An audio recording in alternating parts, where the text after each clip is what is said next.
Be really clear on your core message. That can't be overstated.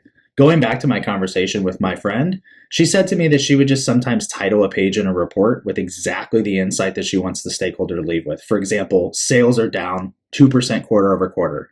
That may seem like an interesting way to title a slide, but if it gets the message across, the report has done its job.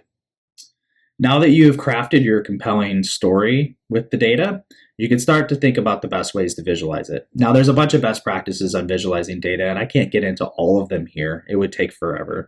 But you can use things like the pain, need, dream, fix model, or really just think about bringing your stakeholders into the center of all of your report design.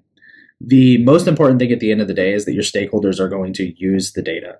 So do things like, once you've created an initial dashboard that you think is really good, bring the stakeholders in and start a UAT or a user acceptance testing process where you're having them start using the report and give rapid feedback. Really go back to thinking about what is the most important questions that you need to answer and make sure that that is extremely easy for the user to get to and manipulate the data as well. Maybe they want to be able to export it to Excel. I know that some people really poke fun at that idea or think that that's something that maybe isn't good. Like you have to get everything in that dashboard that anybody would possibly ever have a use case for. But the reality is that some users are just going to feel more comfortable using Excel. You need to give them that option to move that data out of there. Make sure your refresh cadence for the reporting aligns with what the business needs. It doesn't make sense to have a report refresh at 8 a.m. if the business needs to make decisions at 7 a.m.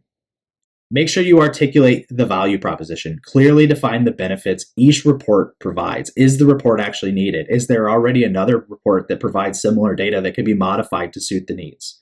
What does this report uniquely provide that the other report does not? You need to be able to answer those questions. Without answering those questions, you're not going to have an effective, valuable report.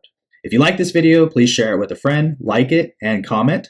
And then also head over to datagoats.org for the best analytics community online.